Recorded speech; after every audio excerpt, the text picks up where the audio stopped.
হুম।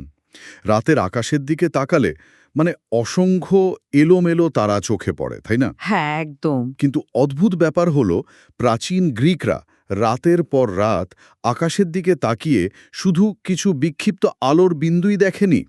তারা এই এলোমেলো বিন্দুগুলোর মাঝে বা কালপুরুষ বা বৃশ্চিকের মতো সুস্পষ্ট সব প্রাণীর আকার কল্পনা করেছিল। ঠিক, মানুষের মস্তিষ্ক আসলে এভাবেই কাজ করে। সে প্রাকৃতিকভাবেই বিশৃঙ্খলার মাঝে শৃঙ্খলা খোঁজে, একটা প্যাটার্ন বা নকশা তৈরি করতে চায়। একদম তাই। মস্তিষ্ক এলোমেলো তথ্য একদমই নিতে পারে না। সে সবসময় চায় চারপাশের পৃথিবীটাকে একটা নির্দিষ্ট ছকে ফেলতে। আজকের এই বিশেষ তাত্ত্বিক বিশ্লেষণে বা ডিপ ডাইভ সেশনে আমরা সবাইকে স্বাগত জানাচ্ছি। আজ আমরা এমন একটি বিষয় নিয়ে কথা বলবো যা এই মনস্তাত্ত্বিক ব্যাপারটিকে ব্যবহার করে যোগাযোগের সবচেয়ে বড় হাতিয়ার হয়ে উঠতে পারে। আর বিশেষ করে যারা বিশ্ববিদ্যালয়ের শিক্ষার্থী বা যারা শিখতে চায় কিভাবে নিজেদের প্রেজেন্টেশন স্কিল দিয়ে যে কোনো জটিল বিষয়কে খুব সহজে বোঝানো যায়, তাদের জন্য আজকের আলোচনাটা দারুণ একটা গাইডলাইন হতে পারে। ঠিক বলেছেন। তো আজকের এই সেশনের মূল উৎস হচ্ছে বিখ্যাত বই দ্য পিরামিড প্রিন্সিপাল। মজার ব্যাপার হলো এই বইটিতে লেখকের কোনো প্রথাগত জীবনী বা বায়ো দেওয়া নেই। হ্যাঁ, তবে তাতে আসলে খুব একটা যায় আসে না, কারণ এই বইটির যে মূল দর্শন সেটাকেই আমরা লেখকের পরিচয় হিসেবে ধরে নিতে পারি। মানে কিছু লেখার বা প্রেজেন্ট করার আগে নিজের চিন্তাকে একদম সুবিন্যস্ত করা। ঠিক তাই, আমরা আজ শুধু কি বলতে হবে তা নিয়ে কথা বলবো না, বরং কিভাবে বললে মানুষের মস্তিষ্ক সেটা সবচেয়ে দ্রুত প্রসেস করতে পারবে, মানে কম পরিশ্রমে বুঝতে পারবে, তার একদম গভীরে যাব।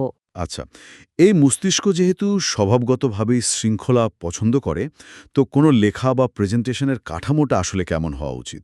মানুষ তো সাধারণত অনেক তথ্য একসাথে দিয়ে তারপর একটা সিদ্ধান্তে আসতে চায়। হ্যাঁ, আর এটাই সবচেয়ে বড় ভুল।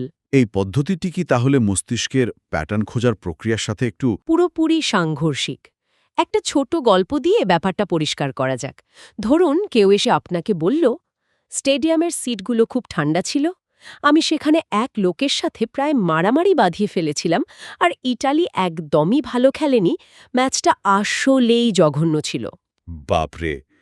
এটা তো বেশ এলোমেলো। একদম, লক্ষ্য করলে দেখবেন এই এলোমেলো বাক্যগুলো শোনার সময় মস্তিষ্ক একটা প্রচণ্ড চাপের ভেতর দিয়ে যায়। কারণ প্রথম তিনটে তথ্যের সাথে শেষ কথাটির কি সম্পর্ক সেটা মেলাতে মেলাতে মস্তিষ্কের অনেক শক্তি খরচ হয়ে যায়। হ্যাঁ, ঠিক। কারণ প্রথম বাক্যটি শোনার পর মনে হতে পারে গল্পটা হয়তো আবহাওয়া নিয়ে। দ্বিতীয় বাক্য শোনার পর মনে হতে পারে এটি কোনো মারামারির ঘটনা। ঠিক। শ্রোতা আসলে অন্ধকারে হাতড়াতে থাকে যে বক্তা তাকে কোথায় নিয়ে যেতে চাইছে। আর আসল কথাটা ম্যাচটা যে জঘন্য ছিল সেটা বলার আগেই হয়তো শ্রোতা ধৈর্য হারিয়ে ফেলে। এটাই হলো মূল সমস্যা। আর এর সমাধান হিসেবেই বইটিতে টপ ডাউন পিরামিড বা ওপর থেকে নিচে নামা পিরামিড কাঠামোর কথা বলা হয়েছে। আচ্ছা, টপ ডাউন পিরামিড। একটু আগে যে উদাহরণটা দিলেন। হ্যাঁ, যদি বলা হতো ম্যাচটা আসলেই জঘন্য ছিল, স্টেডিয়ামের সিটগুলো ছিল ঠান্ডা, আমি প্রায় মারামারি বাঁধিয়ে ফেলেছিলাম, আর ইতালি একদমই ভালো খেলেনি, এখন কিন্তু মস্তিষ্ক মুহূর্তের মধ্যে পুরো চিত্রটা ধরে ফেলছে। ও আচ্ছা, কারণ মূল মেসেজটা প্রথমে দিয়ে মস্তিষ্ককে শান্ত করে দেওয়া হয়েছে। একদম ঠিক ধরেছেন। ব্যাপারটা তো অনেকটা খবরের কাগজের হেডলাইনের মতো কাজ করছে, তাই না?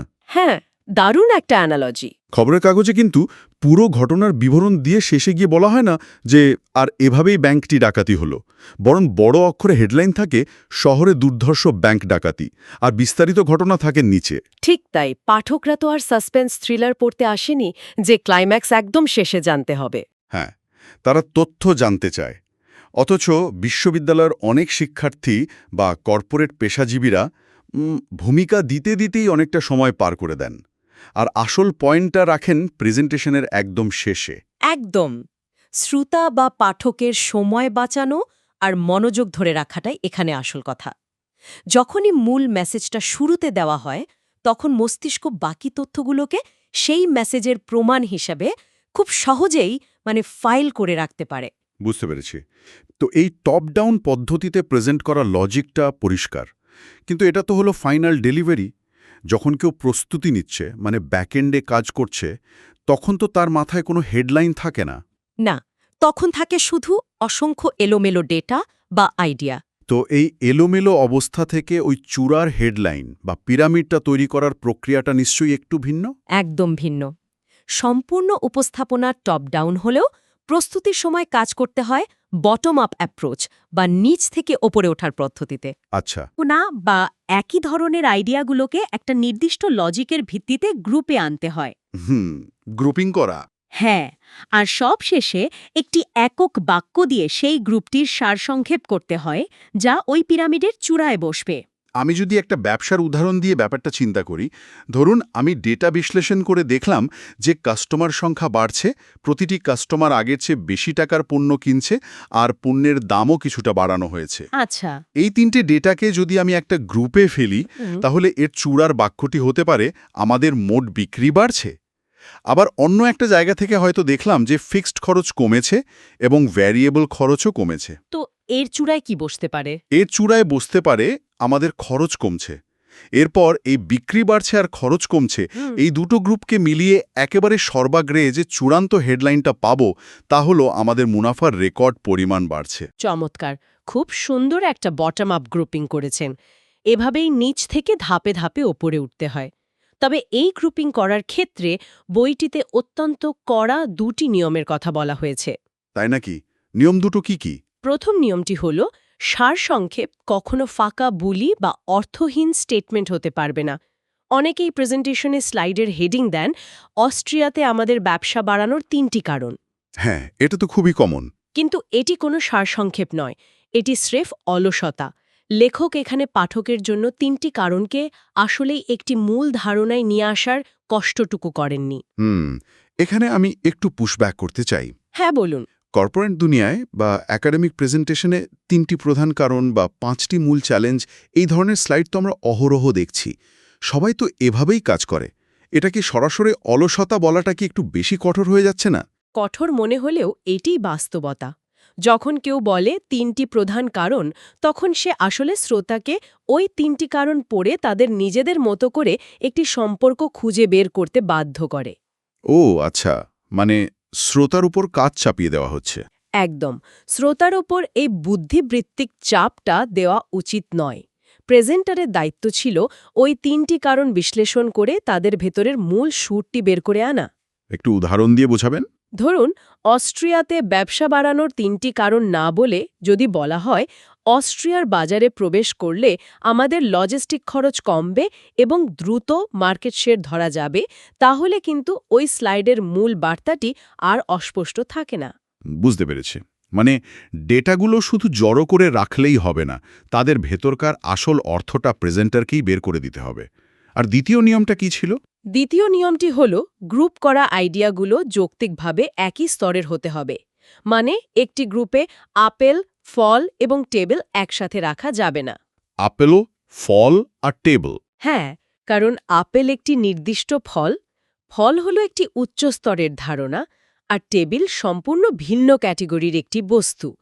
আপনি যখন ডেটা গ্রুপ করবেন তখন খেয়াল রাখতে হবে যেন প্রতিটি পয়েন্ট লজিক্যালি একই সমতলে থাকে।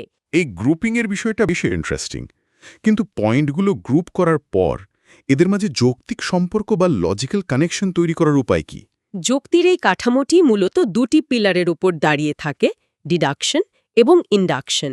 প্রথমে ডিডাকশনের কথায় আসা যাক। আচ্ছা। ডিডাকশন হলো একটি ধ্রুপদী যৌক্তিক প্রক্রিয়া, যেখানে আমরা কিছু পূর্বশর্ত বা প্রেমিস থেকে একটি সিদ্ধান্তে আসি।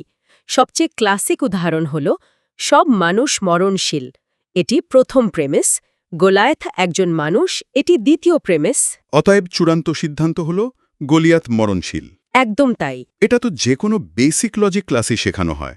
এভাবেই তো আমরা সাধারণত যুক্তি দাঁড় করাই। এর মধ্যে সমস্যা কোথায়? সমস্যা হলো বাস্তব জীবনে, বিশেষ করে কাউকে কোনো সুপারিশ বা রেকমেন্ডেশন দেওয়ার সময়। আচ্ছা, কেন? প্রমাণ করতে চাইছে, মানে সাসপেন্স তৈরি হয়। হ্যাঁ, আর এই অনুমান করতে গিয়ে তাদের মস্তিষ্কের অনেক শক্তি ক্ষয় হয়। তাই সোর্সে বলা হয়েছে রেকমেন্ডেশনের ক্ষেত্রে এই ডিডাকশনের ক্রম বা অর্ডারটি সম্পূর্ণ উল্টে দেওয়া উচিত। অর্থাৎ গলিয়াত যে মরণশীল সেটা আগেই বলে দেওয়া। ঠিক তাই। ধরুন আপনি কাউকে নিয়োগ দেওয়ার যুক্তি দেখাচ্ছেন। ডিডাকশন অনুযায়ী আপনি বলবেন, আমাদের এমন কাউকে নিয়োগ দেওয়া উচিত যে স্প্যানিশ পড়তে পারে।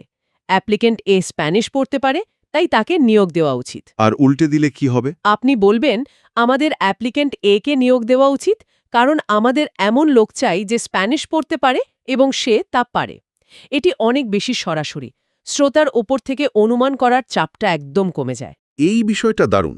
তার মানে জটিল বিষয় হলে ডিডাকশন পদ্ধতি পরিহার করে চলাটাই ভালো। কিন্তু তাহলে জটিল তথ্যগুলোকে লজিক্যালি সাজানোর বিকল্প উপায় কি? বিকল্প এবং অনেক বেশি কার্যকর উপায়টি হল ইন্ডাকশন বা সমজাতীয় বিষয়গুলোকে গ্রুপ করে একটি নির্দিষ্ট লজিকে সাজানো। আচ্ছা। ইন্ডাকশন পদ্ধতিতে তথ্য সাজানোর 3টি খুব সুন্দর উপায় আছে। এর মধ্যে প্রথমটি হল গাঠনিক বা স্ট্রাকচারাল বৈশিষ্ট্য অনুযায়ী সাজানো। এখানে একটি বিশেষ লজিক্যাল ফ্রেমওয়ার্ক ব্যবহার করা হয়, যাকে বলে MECE বা মিউচুয়ালি এক্সক্লুসিভ বাট কালেক্টিভলি এক্সহস্টিভ। এই MECE বা মিসি ধারণাটি একটু খটমটে লাগতে পারে। আমি একটি অ্যানালজি বা উপমা দিয়ে এটি সহজ করার চেষ্টা করি। হ্যাঁ, অবশ্যই।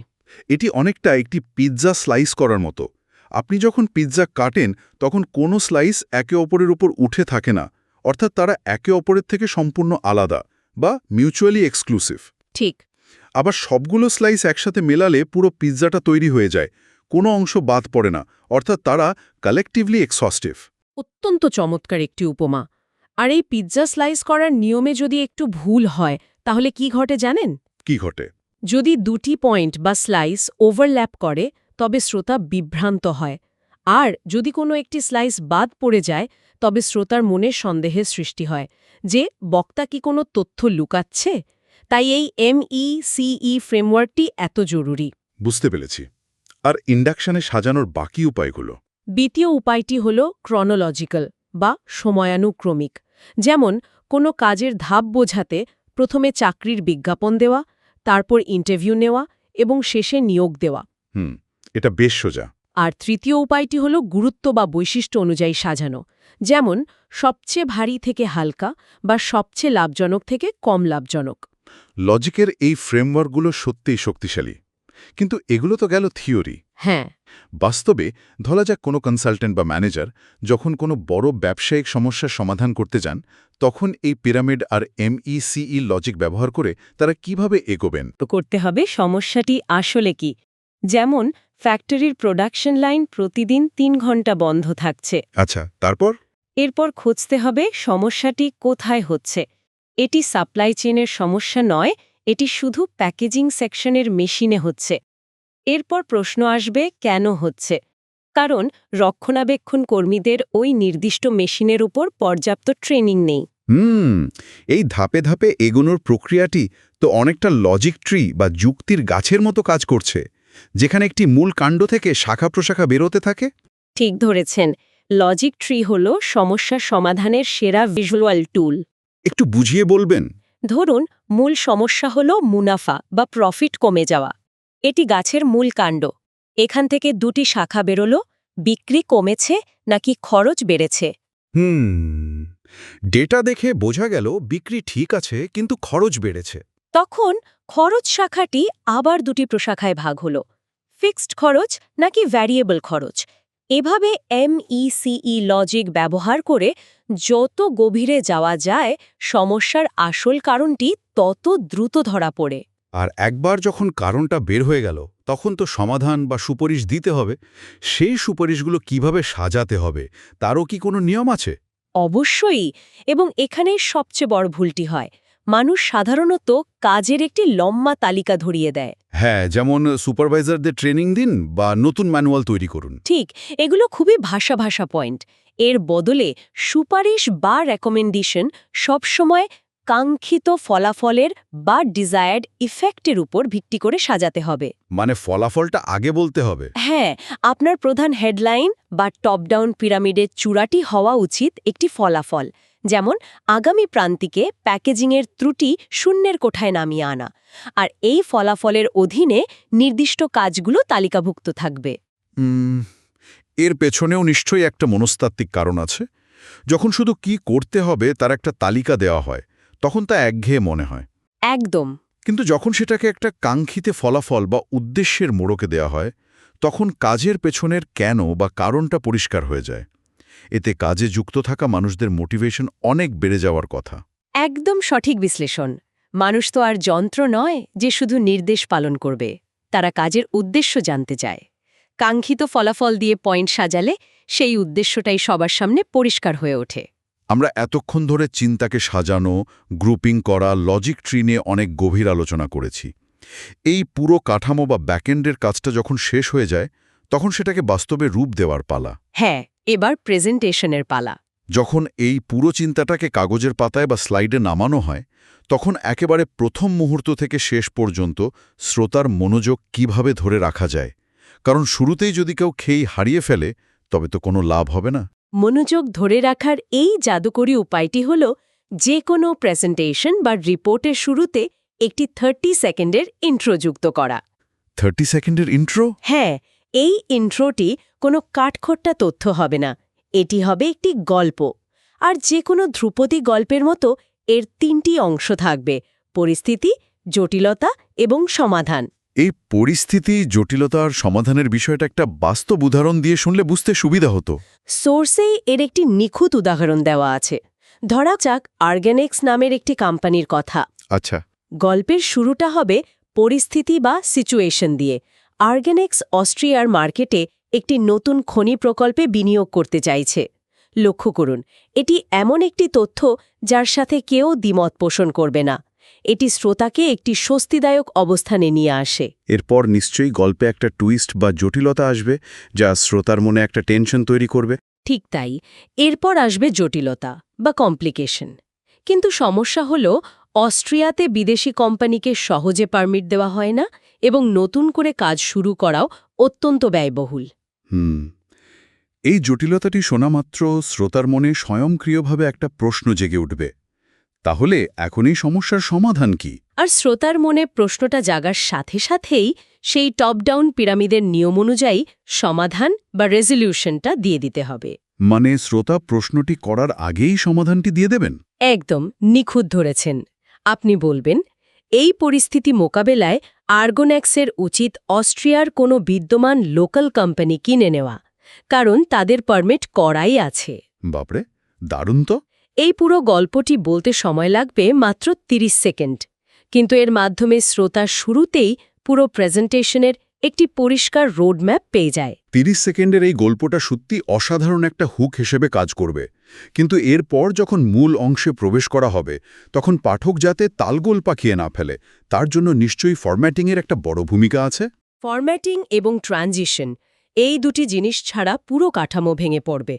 বইটিতে খুব জোরালোভাবে বলা হয়েছে যে পিরামিড কাঠামোটিকে কাগজের পাতায় দৃশ্যমান করতে হবে। কিভাবে? মূল হেডিংগুলোর জন্য 1, 2, 3 এবং ভেতরের পয়েন্টগুলোর জন্য 1.1, 1.2 এভাবে নাম্বারিং ব্যবহার করা অত্যন্ত কার্যকর। এটি চোখের সামনে চিন্তার স্তরগুলোকে আলাদা করে দেয়। আর ট্রানজিশনের ব্যাপারটা, মানে একটা পয়েন্ট থেকে আরেকটা পয়েন্টে যাওয়ার সময় তো মাঝে একটা মসৃণ সেতু থাকা দরকার, তাই না? হ্যাঁ, ট্রানজিশন হলো সেই সেতু। এক সেকশন থেকে অন্য সেকশনে যাওয়ার সময় হুট করে নতুন কথা শুরু করা যাবে না। সবসময় আগের কথার একটি সূত্র ধরে নতুন কথায় প্রবেশ করতে হবে। একটু উদাহরণ দেবেন? ধরুন, আপনি ইনভেন্টরি নিয়ে একটি সেকশন শেষ করেছেন এবং পরের সেকশনটি লজিস্টিক্স নিয়ে। আপনি বলতে পারেন, অতিরিক্ত ইনভেন্টরির কারণে যে শুধু খরচ বাড়ছে তা নয়, এর ফলে আর্গোনিক্সের পুরো লজিস্টিক প্রক্রিয়াও বাধাগ্রস্ত হচ্ছে। ও আচ্ছা, এতে পাঠক বুঝতে পারে যে আগের পয়েন্টের সাথে নতুন পয়েন্টের একটা যৌক্তিক সম্পর্ক আছে। একদম। এছাড়া বড় কোনো সেকশন শেষে একটি ছোট সারসংক্ষেপ এবং একেবারে শেষে পরবর্তী করণীয় বা নেক্সট স্টেপস যুক্ত করতে হয়। এই ট্রানজিশন বাক্যগুলো আমার কাছে অনেকটা হাইওয়ের সাইন পোস্টের মতো মনে হচ্ছে।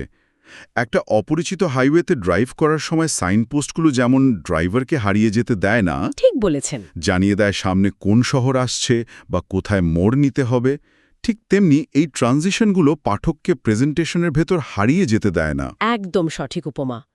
আর এই সব কিছুর সমন্বয়ে সেই নিচ থেকে ওপরে গ্রুপিং ওপর থেকে নিচে প্রেজেন্টেশন, MECE লজিক এবং সবশেষে গল্পের আদলে 30 সেকেন্ডের ইন্ট্রো, সব মিলিয়ে আপনার এলোমেলো চিন্তাগুলো একটি সুবিন্যস্ত পিরামিডের রূপ নেয়। সত্যি, আজকের এই তাত্ত্বিক বিশ্লেষণ থেকে আমরা চিন্তাকে সাজানোর এক সম্পূর্ণ নতুন ব্যাকরণ শিখলাম। আলোচনা শেষে মূল বিষয়গুলোর দিকে ফিরে তাকালে দেখা যায় সফল যোগাযোগের প্রথম শর্তই হল লেখার বা কথা বলার আগে নিজের মাথার ভেতরের বিশৃঙ্খলা দূর করা। একদম। আমরা দেখলাম টপ ডাউন পিরামিডের শক্তি, যা শ্রোতার মস্তিষ্কের চাপ কমিয়ে দেয়। আমরা শিখলাম বটম আপ গ্রুপিংয়ের নিয়ম, ডিডাকশন এবং ইন্ডাকশনের ব্যবহার, আর পিৎজা স্লাইস করার মতো MECE লজিক। হ্যাঁ, আর সাথে লজিক ট্রি দিয়ে সমস্যার মূলে পৌঁছানো এবং ফলাফলের ভিত্তিতে রেকমেন্ডেশন সাজানো। ঠিক। আজকের এই লেকচার বা বিশ্লেষণটি যদি আপনাদের ভালো লেগে থাকে এবং আপনাদের প্রেজেন্টেশন স্কিল বাড়াতে সাহায্য করে, তবে অবশ্যই আমাদের ইংলিশি চ্যানেলটিতে সাবস্ক্রাইব করবেন। সবাইকে অসংখ্য ধন্যবাদ আমাদের সাথে থাকার জন্য। হ্যাঁ, সবাইকে অনেক ধন্যবাদ। সবশেষে একটি ভাবনার বিষয় রেখে যেতে চাই। আলোচনার শুরুতেই বলা হয়েছিল, মানুষের মস্তিষ্ক প্রাকৃতিকভাবেই বিশৃঙ্খলার মাঝে শৃঙ্খলা খুঁজে নিতে চায়।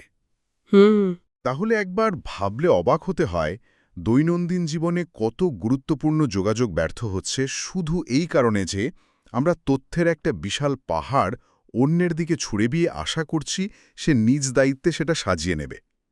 শ্রোতার ওপর এই পাহাড় সমান দায়িত্ব চাপিয়ে দেওয়ার প্রথা থেকে বেরিয়ে এসে কালকের মিটিং বা প্রেজেন্টেশনে নিজের চিন্তার পিরামিডটি একটু উল্টে দেখলে কেমন হয়?